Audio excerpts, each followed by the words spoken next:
आज की हमारी वीडियो का टॉपिक है मैकेनिज़्म ऑफ एंजाइम। इससे पहले बेटा हमने एंजाइम के करैक्टर को देखा था। आज हम उसका मैकेनिज़्म देखेंगे कि किस तरह से एंजाइम जो हैं वो हमारे पास काम कर रहे हैं। एंजाइम का एक्चुअल में शेप क्या होती है, किसके अकॉर्डिंग जो है वो एंजाइम जो है वो हमारे पास काम कर रहे हैं। तो अगर हम सबसे पहले देखें कि एंजाइम जो है वो हमारे पास एक 3 डायमेंशनल स्ट्रक्चर है, ठीक है, और वो किससे मिलकर बना हुआ है, उसकी एक स्पेसिफिक तरह की शेप होती है। जैसे बच्चे यहाँ पे आपको एक नज़र आ रही होगी।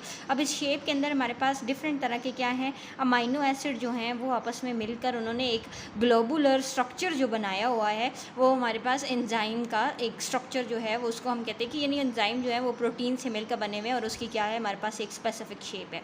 नेक्स्ट अगर हम देखते हैं मैकेनिज्म में, तो दूसरी जो चीज़ है वो है हमारे पास सबस्ट्रेट बेटा मैंने आपको पहले पिछली वीडियो में मैं बता चुकी हूँ कि सबस्ट्रेट क्या है। हमारे पास जो भी किसी भी सब्सटेंस के अंदर हमारे पास रिएक्टेंट होते हैं, वो किसके तौर पे काम करते हैं, सबस्ट्रेट के तौर पे। यानी अगर किसी चीज़ ने एंजाइम के साथ आके लगना है, अटैच होना है, फॉर एग्जांपल अगर आप कोई रिएक्शन परफॉर्म करवाते हैं और उस रिएक्शन के अंदर आपको रिएक्टेंट की ज़रूरत है, तो वो रिएक्टेंट जो होंगे वो किसके तौर पर काम करेंगे, सबस्ट्रेट के तौर पर काम करेंगे। और वो सबस्ट्रेट जो होगा वो क्या करेगा, एंजाइम के साथ आके अटैच हो जाएगा। अब अगर हम किसी एक एक्टिविटी को देख लेते हैं कि जैसे हमारे पास एंजाइम है, एंजाइम के साथ क्या चीज़ आके अटैच हो जाएगी, सबस्ट्रेट अटैच हो जाएगी और ये मिलकर क्या बना देगा, EX कम्प्लेक्स बना देगा, यानी एंजाइम सबस्ट्रेट कम्प्लेक्स।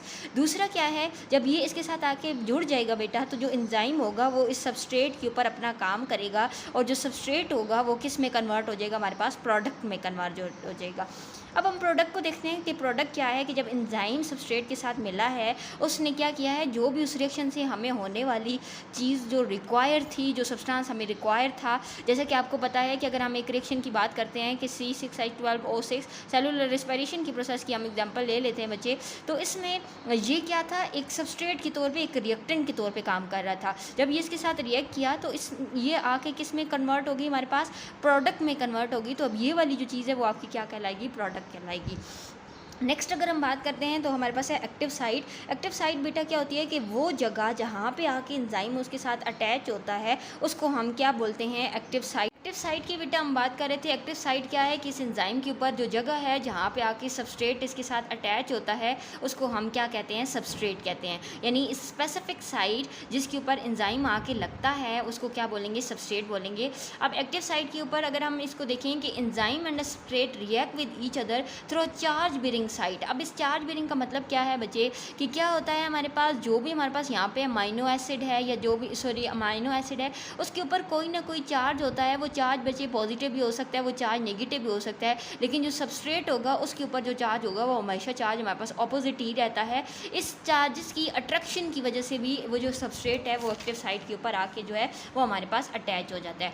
नेक्स्ट अगर हम देखते हैं बच्चे कि जो हमारे पास स्मॉल पोर्शन है एंजाइम का, वो कैटालिटिक के अंदर अगर आप इसकी एक और डेफिनेशन देखते हैं तो वो क्या है, हमारे पास की जो स्मॉल पोर्शन है एंजाइम का वो कैटालाइसिस के अंदर इन्वॉल्व होता है, यानी वो इसकी कैटालिटिक रीजन को इंक्रीज़ कर देता है। तो इस प्रोसेस को हम क्या बोलते हैं, एक्टिव साइट। यानी जो एंजाइम का स्मॉल पोर्शन है वो कैटालाइसिस का प्रोसेस करवा रहा है और उसी कैटालाइसिस का जो प्रोसेस है या जो कैटालाइटिक रीजन है उसको हम क्या बोलेंगे, एक्टिव साइट बोलेंगे।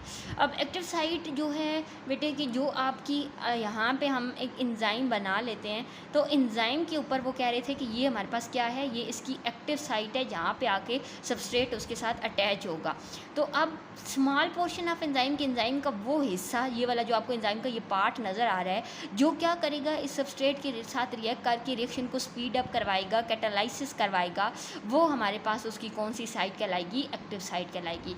अब जो चार्ज है या जो शेप है, ठीक है, वो एक्टिव साइट की वो किस वजह से बनती है, वो आपकी इस अमाइनो एसिड के वजह से बनती है बच्चे, कि जो यहाँ पे हमारे पास अमाइनो एसिड बनते हैं, मिलते हैं, तो ये अमाइनो एसिड आपस में मिल के क्या बना देते हैं, एक पॉलीपेप्टाइड चेन। पॉली का मतलब क्या है, मैनी, पेप्टाइड आप पढ़ कर आए हैं कि जब अमाइनो एसिड आपस में मिलेंगे तो उनके दरमियान अमाइनो एसिड के मिलने से हमारे पास एक पेप्टाइड बॉन्ड बनता है वाटर की रिमूवल की वजह से। तो अमाइनो एसिड आपस में मिलकर एक बड़ा जो है वो हमारे पास प्रोटीन का स्ट्रक्चर बना लेते हैं। तो ये किस वजह से होता है कि एक्टिव साइट में हमारे पास जो अमाइनो एसिड हैं वो क्या करते हैं, इस तरह पॉलीपेप्टाइड चेन बना लेते हैं और यहाँ पे मतलब उसको एक तरह का स्पेस दे रहे हैं ताकि वो उसके साथ आके अटैच हो सके। नेक्स्ट क्या है हमारे पास कि जो अमाइनो एसिड हैं वो आपस में क्लोज़र होते हैं, क्लोज़र होके वो, अब देखिए बच्चे कि जो यहाँ पे वो बात कर रहे हैं वो इसकी शेप की बात कर रहे हैं कि यहाँ पे आपको इस एंजाइम के अंदर जो है वो हमारे पास अमाइनो एसिड्स जो हैं वो नज़र आ रहे हैं। तो ये अमाइनो एसिड आपस में मिलते मिल के इस तरह कॉइलिंग करके एक हमारे पास स्पेसिफिक किस्म की शेप बनाते हैं। एक ग्लोबुलर स्ट्रक्चर जो है वो हमारे पास इस तरह एंजाइम का बन जाता है। नेक्स्ट यहाँ पे ये आपको एक्टिव साइट नज़र आ रही है बेटा, ये अमाइनो एसिड हैं जो आपस में उन्होंने मिल के एक बड़ी जो पॉलीपेप्टाइड चेन थी बनाई हुई, या अमाइनो एसिड मिल जाते हैं आपस में ज़्यादा मकदार में तो फिर हमारे पास क्या बन जाता है, प्रोटीन बन जाता है। नेक्स्ट अगर हम इसका बेटा मैकेनिज़्म देखें तो मैकेनिज़्म के अंदर 2 मॉडल इंट्रोड्यूस करवाए गए थे। एक था लॉक एंड की मॉडल और दूसरा था बच्चे इंड्यूस फिट मॉडल। लॉक और की मॉडल जो है हमारे पास ये जो स्ट्रक्चर है ये सबसे पहले इंट्रोड्यूस करवाया गया था। इतना सबसे पहले एंजाइम का जो स्ट्रक्चर प्रपोज करवाया गया था वो हमारे पास लॉक और की मॉडल था। 1894 के अंदर एमएल फिशर हमारे पास साइंटिस्ट था, ठीक है। फिशर इसने क्या किया था, लॉक और की मॉडल को इंड्यूस किया था। अब लॉक और की मॉडल का नाम से पता चल रहा है कि आपको पता है बच्चे कि कोई भी हमारे पास अगर एक स्पेसिफिक लॉक है तो उसके लिए एक कोई स्पेसिफिक की ही होती है। अब उस एंजाइम के स्ट्रक्चर के लिए इसने क्या किया है, हमें बताया है इस मॉडल के अंदर ये बताया गया था कि जो आपका एंजाइम और सबस्ट्रेट हैं इनकी एक स्पेसिफिक तरह की शेप होती है। यानी हर एंजाइम के अंदर जो आपका स्पेसिफिक एंजाइम है उसमें स्पेसिफिक सबस्ट्रेट आके उसके साथ अटैच हो जाएगा। यानी जो आपकी एक्टिव साइट होती है वो रिजिड होती है।